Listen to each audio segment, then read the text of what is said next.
Ya, sekarang kelompok kami akan membahas tentang Global International Issues.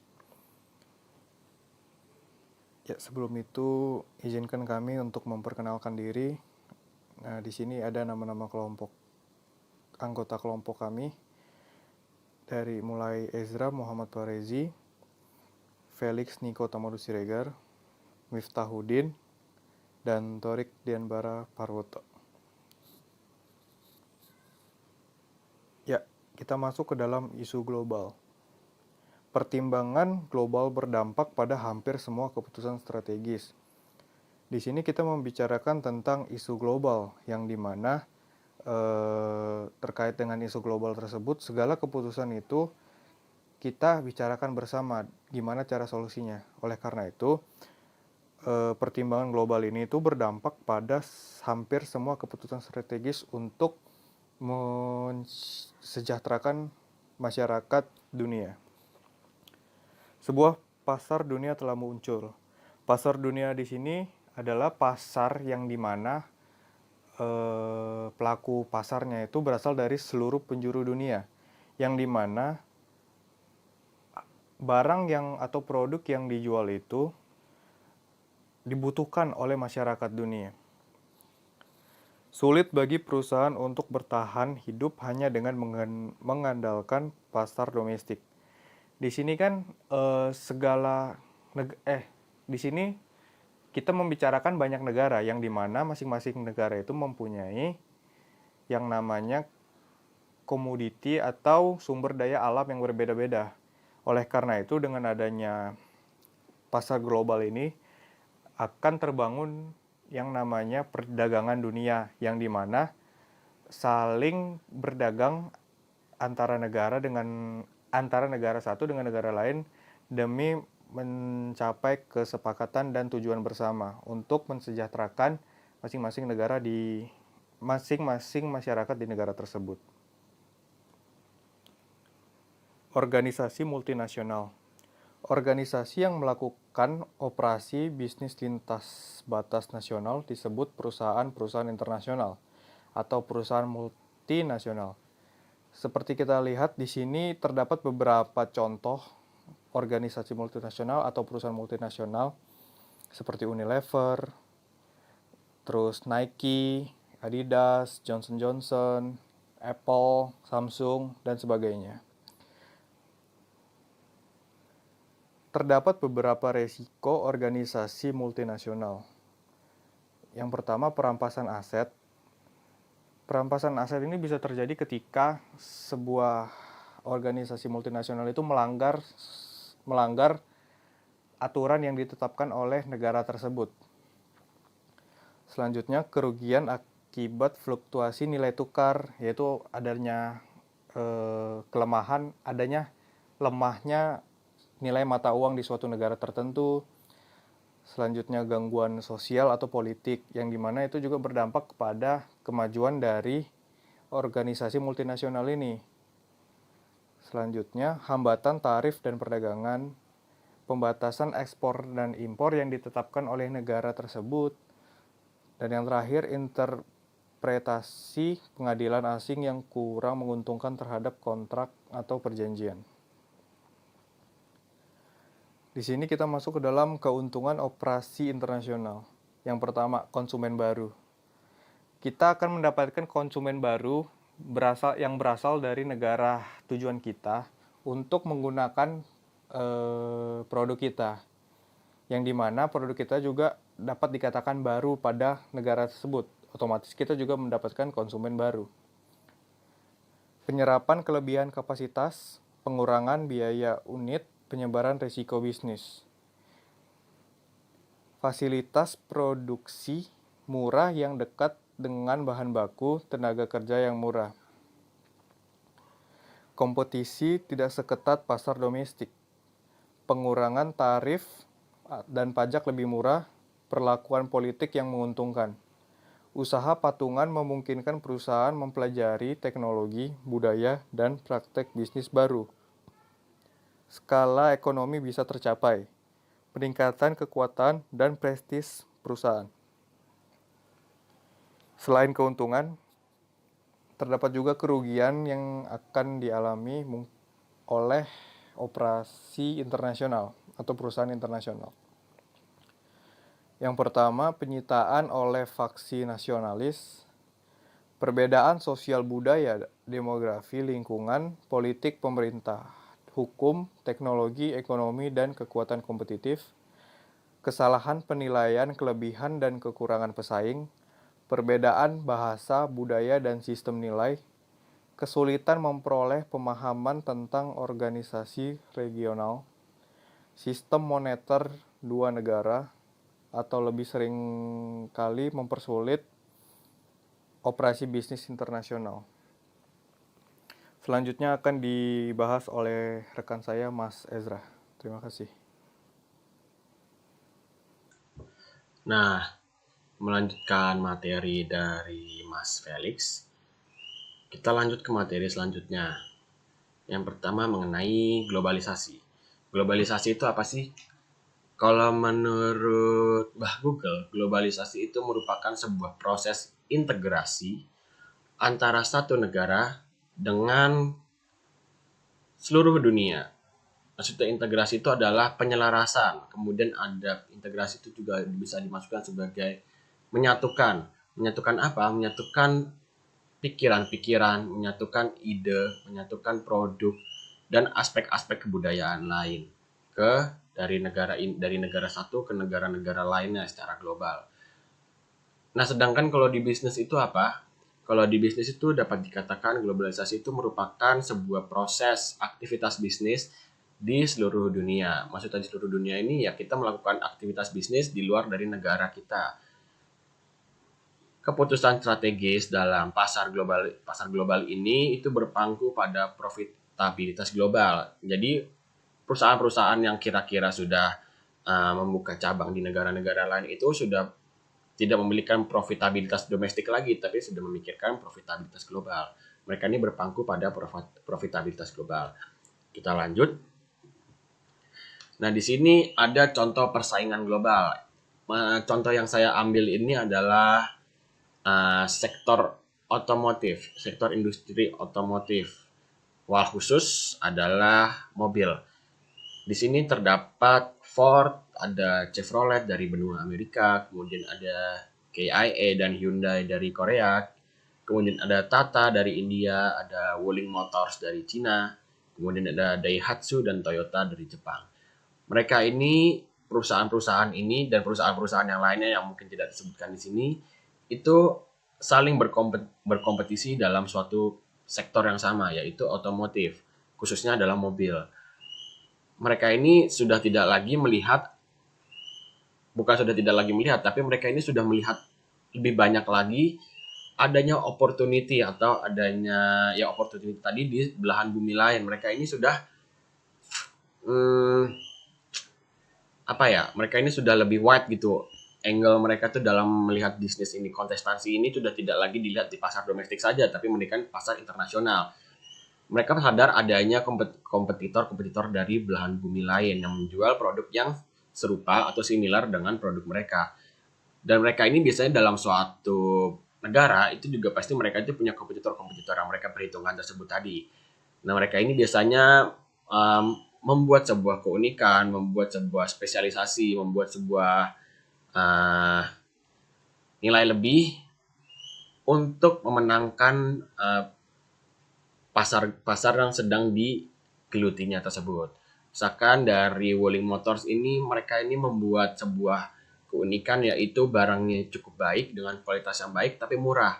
Karena apa? Ya karena strategi global yang mereka terapkan di sebuah negara tersebut.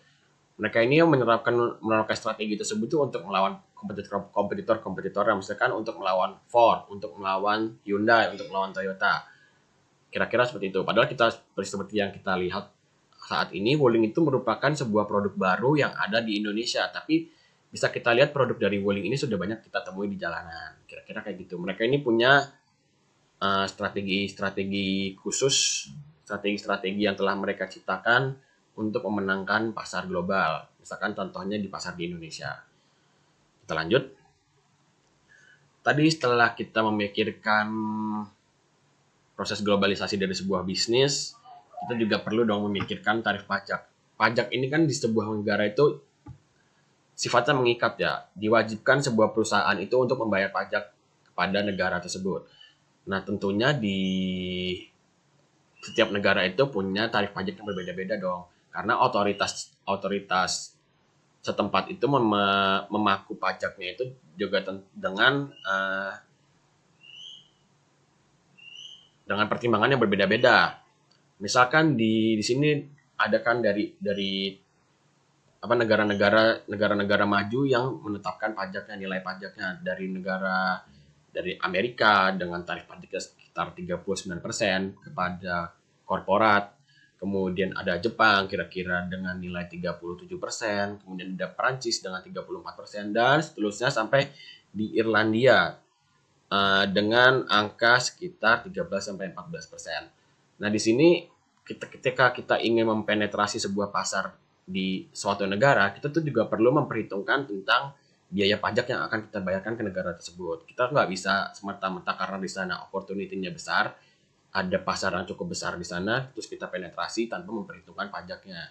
Kira-kira gitu. Nah, karena dengan pajak ini, kita juga dengan pajak ini merupakan sebuah elemen untuk menentukan harga di pasar tersebut. Kira-kira apakah harga di pasar tersebut, harga yang kita tetapkan di pasar tersebut itu relevan untuk masyarakatnya, cocok untuk sesuai dengan daya beli masyarakat setempat, kira-kira seperti itu. Nah, kita lanjut. Nah, sekarang kita membicarakan tentang perbedaan budaya manajer Amerika Serikat dengan negara lain.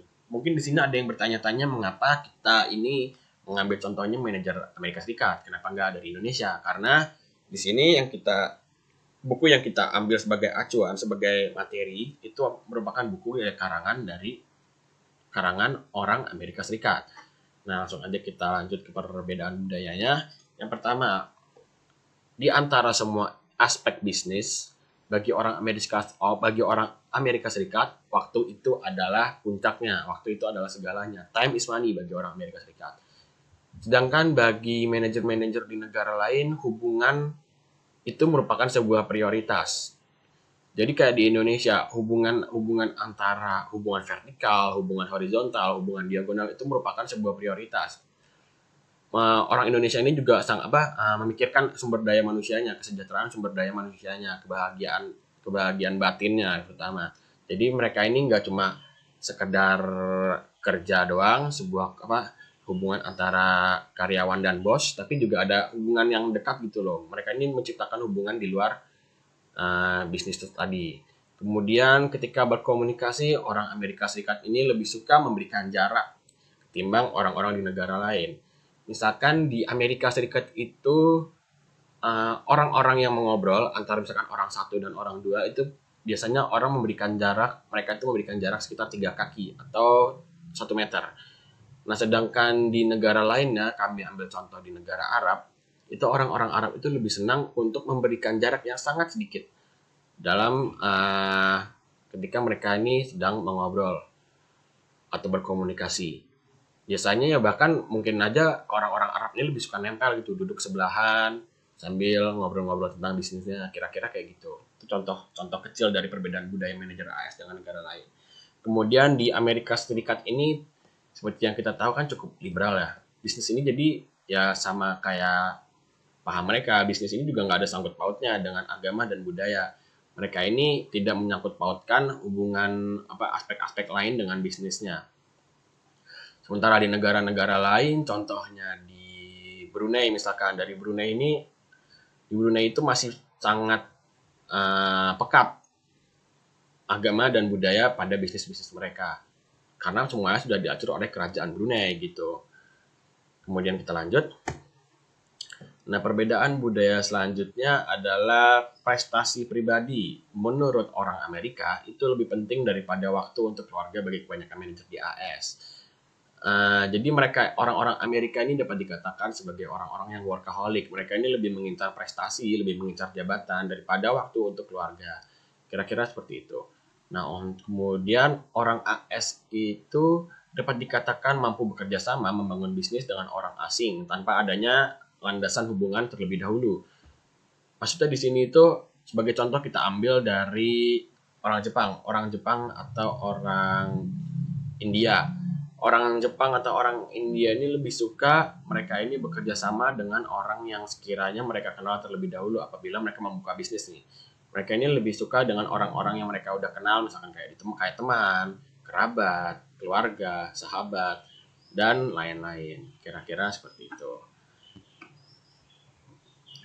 Nah, selanjutnya akan dibahas perbedaan komunikasi antar negara yang akan dibahas oleh rekan saya, Mas Torik Dian Berapawoto. Untuk Mas Torik, dipersilakan.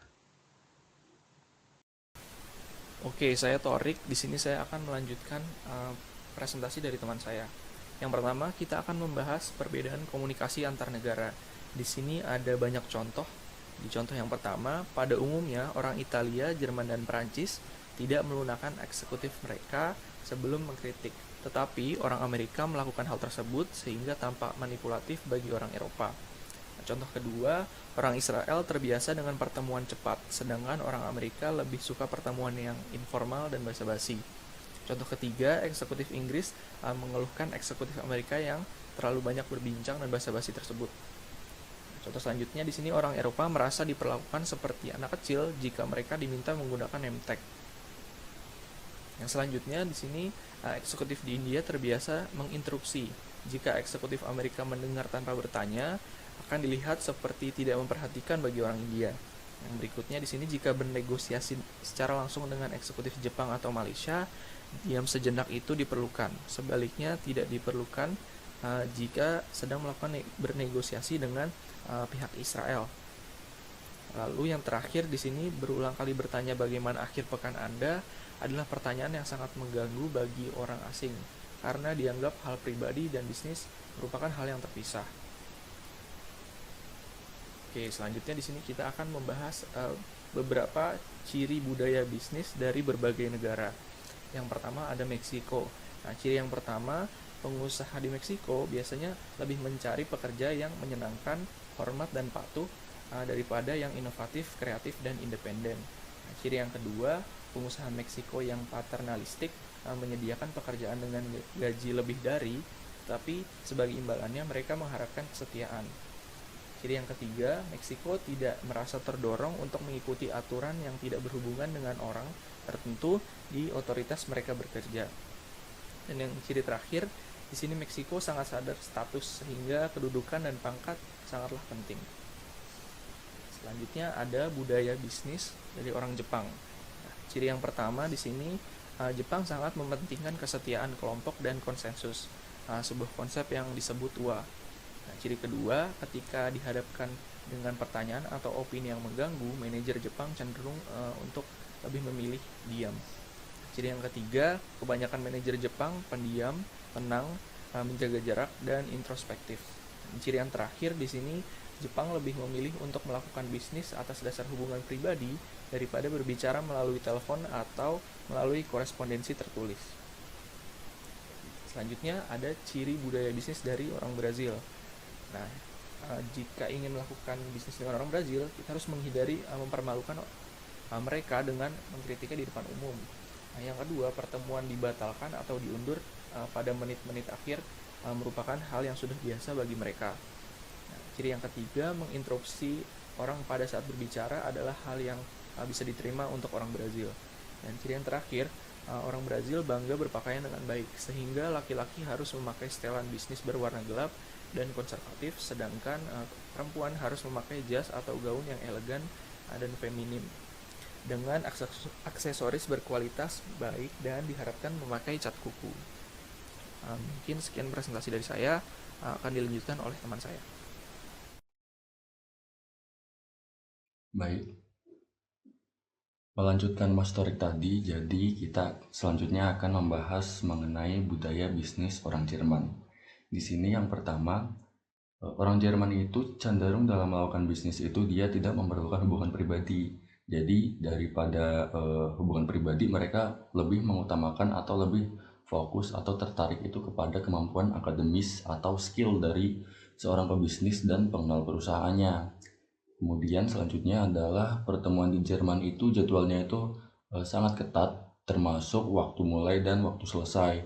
Jadi rundown pertemuan di Jerman itu benar-benar harus sesuai atau disiplin. Jadi sebisa mungkin kita nggak boleh telat, dan ketika waktunya sudah selesai pun sebisa mungkin apapun yang akan kita bahas di awalnya tadi itu sebisa mungkin harus sudah selesai. Kemudian janji temu itu adalah keharusan dan sebaiknya dibuat 2 minggu sebelumnya. Nah, ini untuk mengantisipasi misalkan nantinya itu mereka rekan bisnis kita ternyata punya urusan lain yang mendadak, atau bisa juga mereka itu untuk mempersiapkan kira-kira apa saja yang harus disampaikan. Kemudian penting untuk selalu tepat waktu. Jika terlambat segera telepon untuk memberi penjelasan. Nah, ini seperti yang di poin 2 tadi, jadi sebisa mungkin kita harus tepat waktu. Misalkan kita ada suatu masalah di perjalanan atau yang lainnya, kita harus menghubungi rekan bisnis kita agar kita itu tidak terkesan menyepelekan pertemuan bisnis tersebut bagi mereka. Kemudian yang terakhir adalah pembatalan janji di menit terakhir itu sangatlah buruk dan bisa mengacaukan bisnis. Jadi di sini itu karena pertemuan bisnis itu kan nggak dilakukan sekali 2 kali, namun berkali-kali. Tentunya sebagai rekan bisnis yang dibatalkan janjinya itu tuh akan merasa bahwa kita sudah meluangkan waktu kita gitu loh. Jadi kesannya itu malah sangat menyepelekan gitu. Selanjutnya adalah budaya bisnis orang Mesir. Jadi di sini itu orang Mesir itu hampir sama seperti budaya umum budaya timur pada umumnya ya. Jadi Mesir itu mereka melakukan bisnisnya itu cenderung pada orang yang mereka kenal atau yang mereka hormati. Jadi diharapkan untuk menghabiskan waktu itu membina hubungan pribadi dulu sebelum bisnis dilakukan. Tujuannya apa? Jadi tujuannya itu agar ketika berbincang mengenai bisnis, mereka itu akan lebih akrab atau lebih nyambung atau lebih klop gitu. Kemudian selanjutnya adalah di Mesir itu bisnis bergerak lambat dan masyarakat itu sangat birokratis atau cenderung taat pada atau mengikuti aturan-aturan yang ada. Kemudian penampilan itu sangat penting. Kemudian pakailah pakaian yang konservatif dan berpenampilan baiklah setiap saat. Jadi hampir sama yang kayak tadi saya sampaikan. Jadi budaya timurnya itu secara umum di sini bisa dilihat ketika kita ada pertemuan bisnis, kita harus menggunakan pakaian yang sopan agar nantinya itu saling menghormati satu sama lain seperti itu. Kemudian yang terakhir, pertemuan bisnis itu umumnya dimulai setelah pertanyaan berkepanjangan tentang kesehatan, keluarga, dan lain sebagainya. Itu seperti di poin pertama tadi, mereka diharapkan untuk menghabiskan waktu membina hubungan pribadi sebelum bisnis itu dilakukan. Jadi biar lebih akrab dalam ketika mereka berbincang seperti itu. Selanjutnya adalah budaya bisnis orang Tiongkok atau orang China. Jadi orang China itu jarang melakukan bisnis dengan perusahaan atau orang yang mereka tidak kenal. Nah, posisi kita pada berbagai organisasi itu sangat penting dalam hubungan bisnis. Jadi ketika posisi kita itu bisa dikatakan petinggi suatu perusahaan, maka mereka akan cenderung menghormati kita. Jadi kurang lebih seperti itu. Kemudian tiba terlambat untuk pertemuan merupakan penghinaan dan dapat berpengaruh negatif terhadap hubungan kita. Nah, jadi secara umum sih ini kalau masalah terlambat itu tuh sebisa mungkin kita nggak boleh terlambat. Karena pertemuan bisnis itu kan kita sudah meluangkan waktu yang sangat penting. Waktu itu kan mahal kalau dalam dunia bisnis kan ya. Kemudian selanjutnya, rapat itu membutuhkan kesabaran karena ponsel sering berdering dan percakapan cenderung riuh. Jadi ini tuh hubungannya sama kondisi di Tiongkok atau China itu kan perusahaan di sana itu kan atau kotanya itu kan padat orang kan. Jadi dalam suatu kantor pun diisi sama banyak orang. Jadi kecenderungan ponsel berdering atau banyak orang ngomong riuh itu tuh jauh lebih tinggi gitu loh, karena masyarakat di sana pun sangat banyak sekali. Kemudian yang terakhir adalah Cina adalah negosiator cerdas, sehingga tawaran awal atau harga kita itu harus memiliki spare untuk negosiasi. Nah, di sini tuh kita mungkin kita semua tuh paham ya kalau orang China itu kan emang pintar kan dalam mencari good deal, harga yang terbaik buat mereka, sebisa semurah mungkin itu semakin bagus gitu loh. Jadi strategi kita itu adalah memberikan harga yang nggak bener-bener di bawah. Jadi kalau misalkan mereka negosiasi bener-bener habis gitu, kita masih bisa mendapatkan keuntungan yang cukup besar. Jadi kurang lebih seperti itu. Kemudian selanjutnya adalah budaya bisnis orang India. Di sini orang India itu tidak suka mengatakan tidak secara verbal maupun non-verbal. Artinya bisa kita simpulkan atau kita pahami bahwa orang India itu katakanlah orang yang nggak enakan. Jadi mereka itu cenderung mengatakan iya gitu. Nah, kemudian orang India itu lebih memilih untuk melakukan bisnis dengan orang-orang yang telah membangun hubungan di atas sikap saling percaya dan saling menghormati. Jadi hubungan bisnis mereka itu didasari sama hubungan pribadi atau personal. Kalau dua belah pihak itu udah saling menghormati atau sudah saling percaya, maka hubungan bisnis itu tentunya akan jauh lebih mudah untuk dijalankan gitu. Kemudian nomor 3 ini hampir sama kayak sebelum-sebelumnya, jadi ketepatan waktu itu hal yang sangat penting. Kemudian yang terakhir, India itu umumnya tidak mempercayai sistem hukum dan kata-kata seseorang itu seringkali cukup untuk mencapai suatu kesepakatan.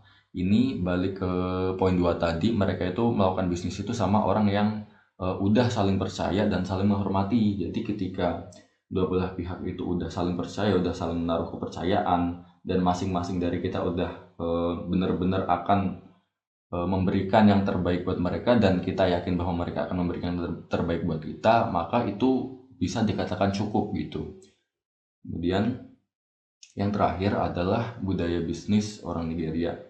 Nah, di sini itu sisi geografinya, jadi di Nigeria itu diberkahi dengan sumber daya alam yang luas dan menjadi negara penghasil minyak ke-6 terbesar di dunia. Nigeria juga memiliki penduduk yang berpendidikan tinggi dan rajin yang bangga dengan negara mereka. Kemudian yang kedua, keluarga besar itu masih merupakan tulang punggung sistem sosial dan bisnis. Jadi bisa dikatakan hampir cukup susah untuk melakukan bisnis secara perseorangan gitu. Jadi lebih ke arah ini sih, pendekatan antar keluarga gitu. Bisa dikatakan seperti itu. Dan yang terakhir adalah orang Nigeria itu umumnya terbuka dan ramah, terutama orang di Barat Daya, di mana orang Yoruba sering menggunakan humor bahkan selama pertemuan bisnis dan diskusi bisnis. Tujuannya kurang lebih untuk mencarikan pertemuan bisnis itu, jadi agar tidak terkesan kaku banget, dan bisa dikatakan itu tuh salah satu upaya atau cara biar rekan bisnisnya itu lebih akrab gitu dengan mereka. Jadi diharapkan pertemuan bisnis ini akan berjalan dengan lancar dan akan menemui titik terangnya, kurang lebih seperti itu. Nah, sekian dari kami kelompok 10 manajemen strategik. Kurang lebihnya dari kami, misal ada salah kata atau kurang dalam penyampaian, kami mohon maaf. Dan jika teman-teman ada yang mau bertanya, silahkan. Dari kami cukup sekian. Wassalamualaikum warahmatullahi wabarakatuh.